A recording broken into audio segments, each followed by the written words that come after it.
I think it's a good time now to introduce some of the types of forces we are going to encounter while solving problems involving Newton's laws. The first force we are going to talk about is actually something you feel every day, and it is called the weight. Weight is the force of gravity. If you are on Earth here, okay, you will definitely feel the weight of your body, and the weight of your body is acting on you like this because gravity is down. Okay, you always feel weight, and the weight direction is always down. So that's one of the things you need to know about weight. It's the easiest one of them to figure out direction wise, and it is always down, straight down, always straight down. Okay, now if there is an object like yourself on Earth and you want to draw the free body diagram for this one, let's see, draw the free body diagram. You put yourself, because you are the object of interest, and the only force that is acting on you is the force of gravity. Okay, as a person, let's say you are falling down, free falling, so the force of gravity is the only force that is acting on you. And now, since we identified all the forces, use Newton's second law, and it's in the y direction because it's the only force that is acting on you in the y direction. Mass times the acceleration. The only force that is acting on you is Fg, and Fg, the force of gravity, is down. So I'm going to write down all the forces acting on you, and it's in the negative direction. Minus Fg must equal to the mass of yourself times Ay. What's the acceleration here? Free falling, it's actually minus g. Okay, now minus Fg with minus g goes away. Let's call Fg more popular. It's actually known as W for weight, and W is equal now to mass times gravity. And that's the definition of the weight. As you can see, the weight is different from the mass. The mass is how easy or hard to move an object, and that's not any way different if you were on Earth or on Mars or in space. It doesn't matter, because the mass is a property of the object. You cannot take it away. While the weight is the force acting on the object due to gravity.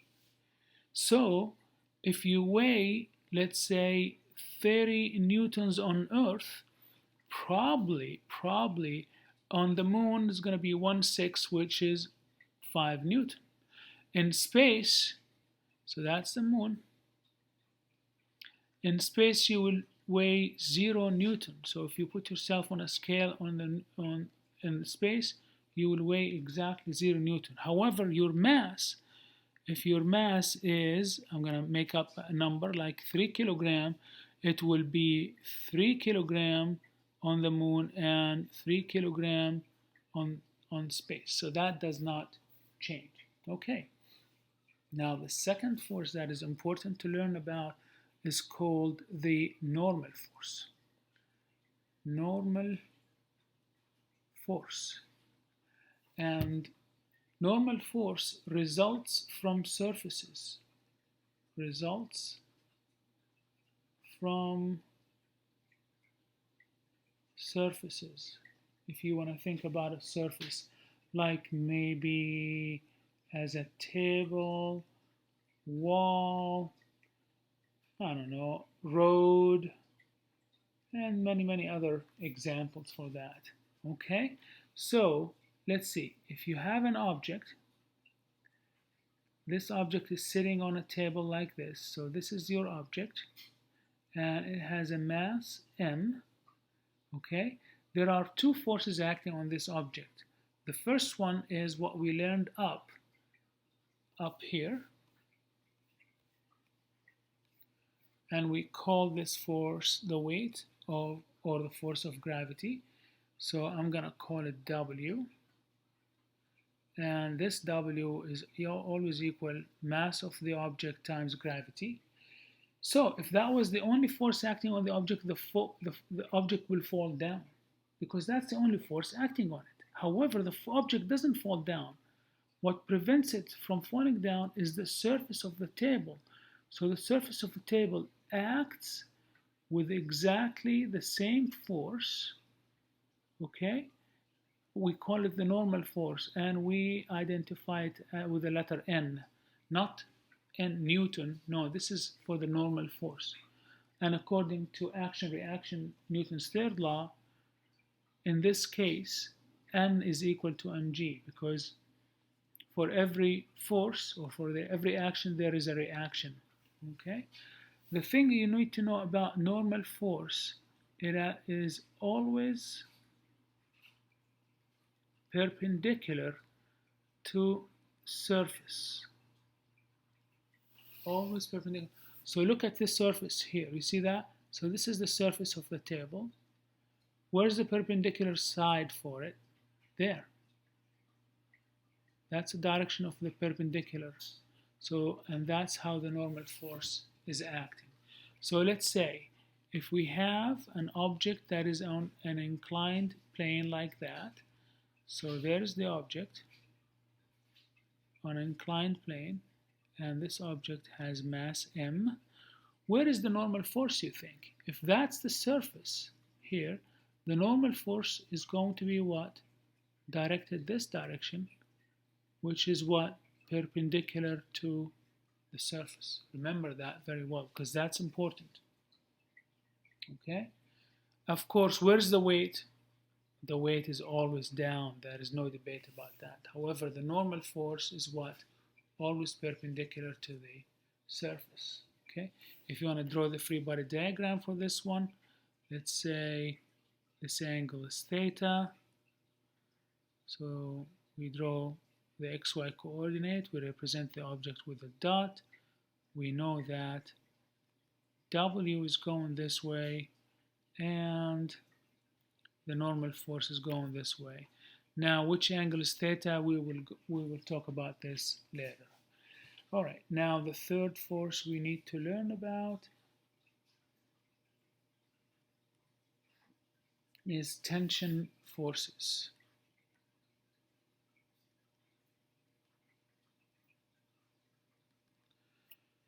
Tension forces, these forces come from ropes or strings. And these ropes have to have really almost weightless or massless ropes, because they can't have mass, although they do, but we identify them as an approximation that they don't have mass. So let's say there is a table like that, and on this table we have two objects, one like this and one like that. Since we have two objects, just to identify them differently, I'm going to call this M1 and I'm going to call this M2, and these two objects are connected by a rope, and that's the tension force here. Okay? And let's say you are putting a force on M1 that is directed, let's call it F, just F without any. So you're putting a force F directed to the right on M1. So basically you are pulling on M1, and M1 through the string is pulling on M2. Okay? Let's draw the free body diagram for this system. Since we have two objects, then we need to draw two free body diagrams. And I prefer if I drew each one under the mass itself. So for mass number 1, I'm going to draw this free body diagram. I'm going to identify the object here. Since this is for M1, I'm going to write on top here that's for M1. Free body diagram, you only identify the forces without the surroundings, remember. So there is a table, we don't put it. We just identify the forces. What force is acting on M1? There is F, and this F, oops, this F here is going where? To the right. Okay. Oh.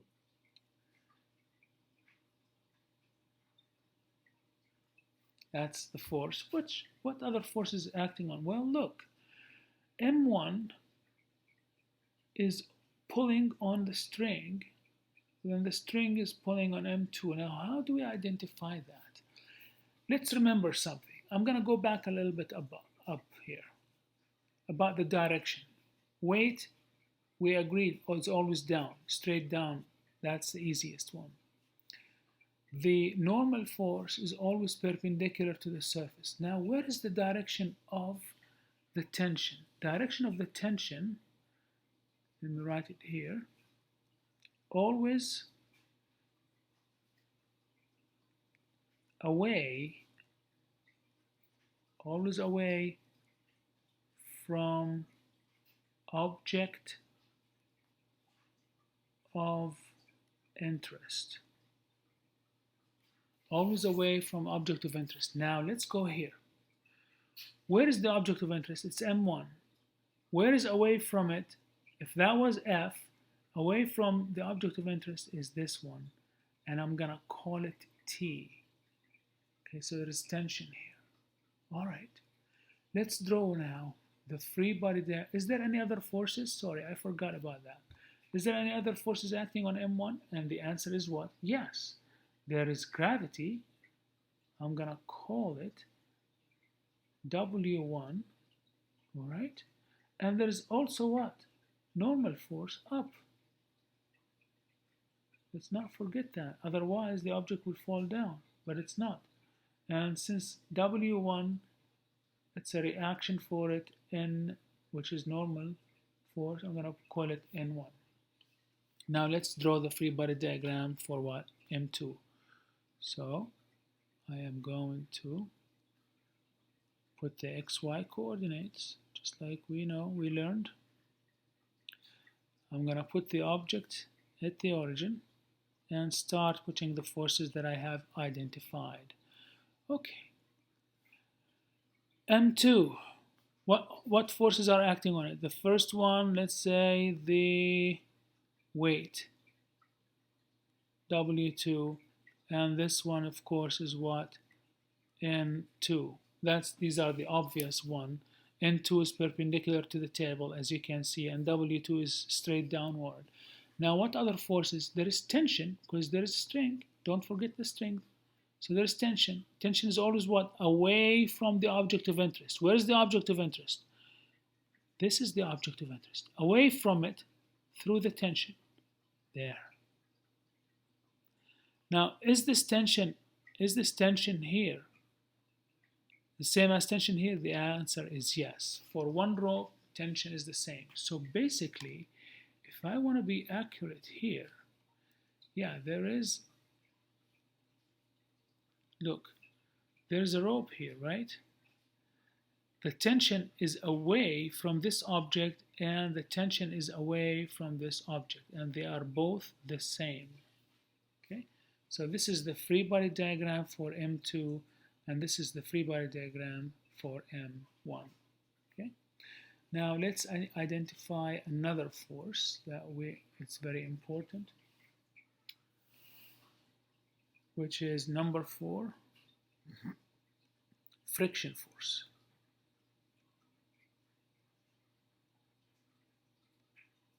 All right. Friction force comes when objects are rubbing against each other while moving. So basically, if you have an object like that and is in contact with another object like this object is moving this way and this object is moving this way, they are going to rub against each other, and that will cause friction. Okay. Friction as a direction always opposite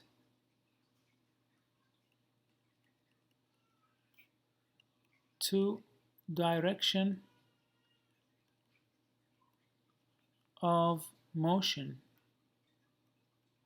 always opposite the direction of motion, or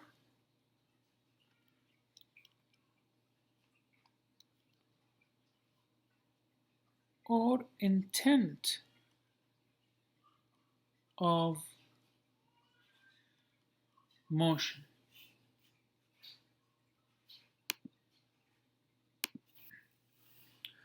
What we mean by the intent of motion is that you might be trying to move an object, like a very heavy object, and this object is not moving. Why? Because basically, most of the time, because of friction.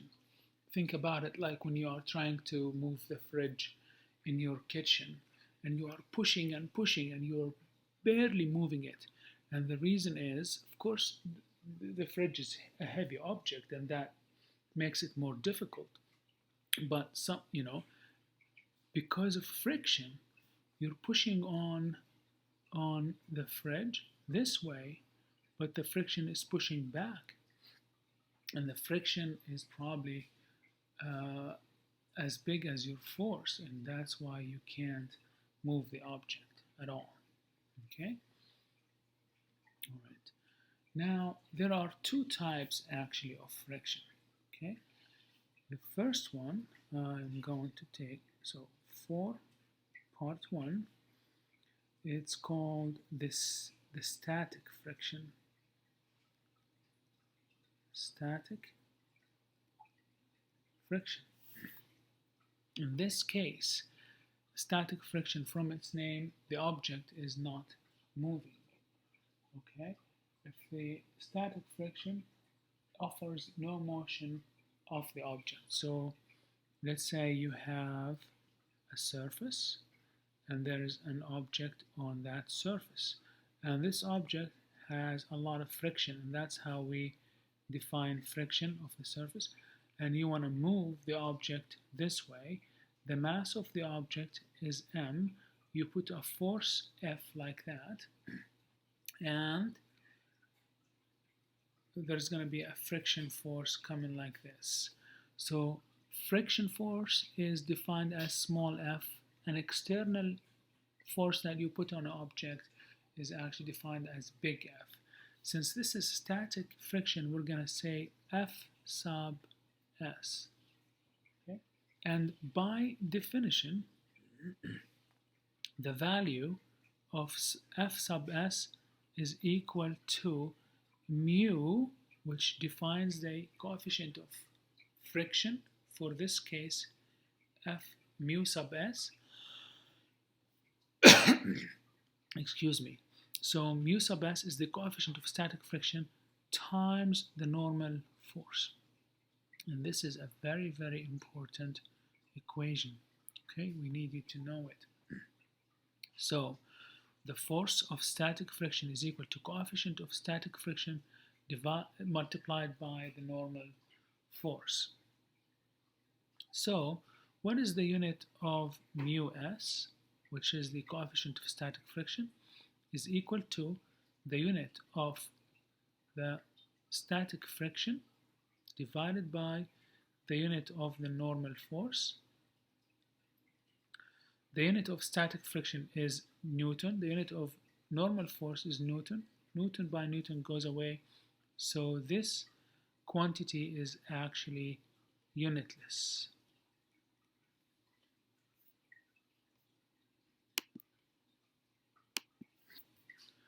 So again, looking at this equation again, mu S is defined as coefficient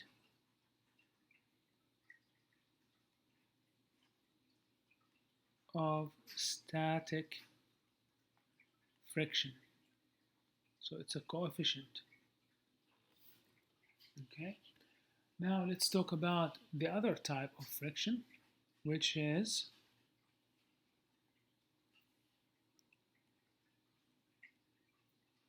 the kinetic friction.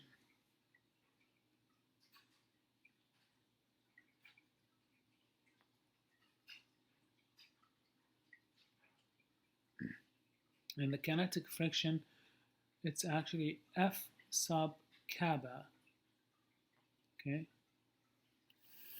and let's say here you have the same object as above, and its mass is m. You put an external force F on it, and there is a kinetic friction acting on it, so the whole thing is moving to this direction. While in the static, nothing is moving.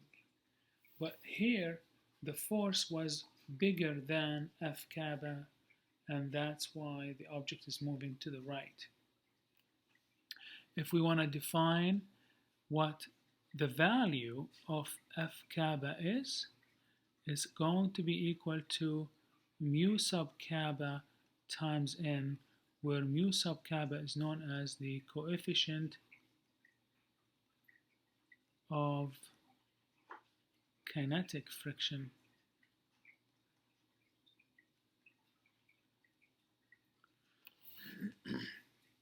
Okay?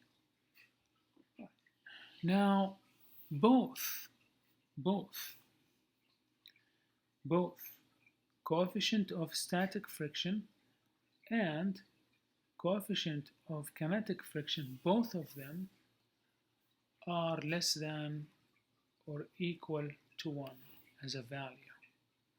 Okay, so mu kappa and mu s are both less than 1. Now let me ask you a question. You have an object like this, and you put a force F like this to move an object. Let's say this object is like something in your fridge, maybe the oven, or let's say the oven, okay? And you want to move it to the right. When you put the force, it's not moving because it's heavy, and you put in a force and now it's moving. So basically, first there was an opposite force caused by static friction, and then this static friction turns into what?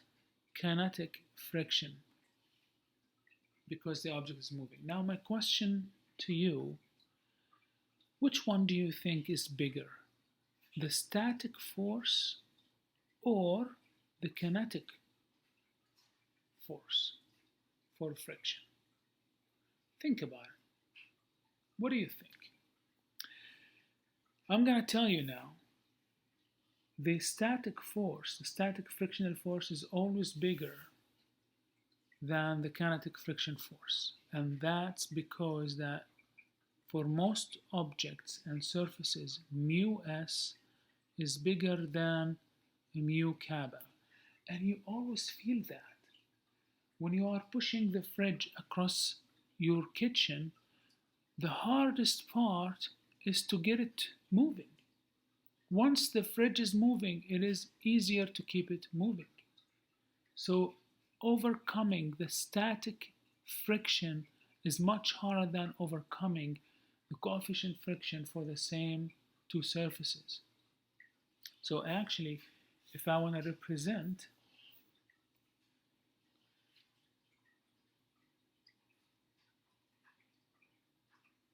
how both of them look like, so once you start pushing on an object, you have to put a lot of forces, a lot of force here, and once the object starts moving, things get better.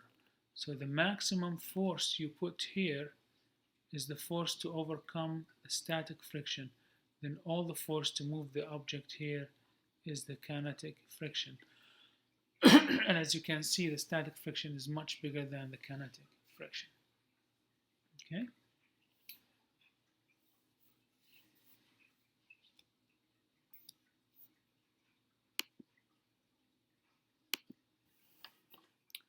Here are some of the approximate values for coefficient of friction, whether they are static coefficient of frictions or kinetic coefficient of frictions. Look, glass on glass, like when you try to slide two pieces of glass against each other, the coefficient of static friction is 0.94 and the coefficient of kinetic friction is 0.4.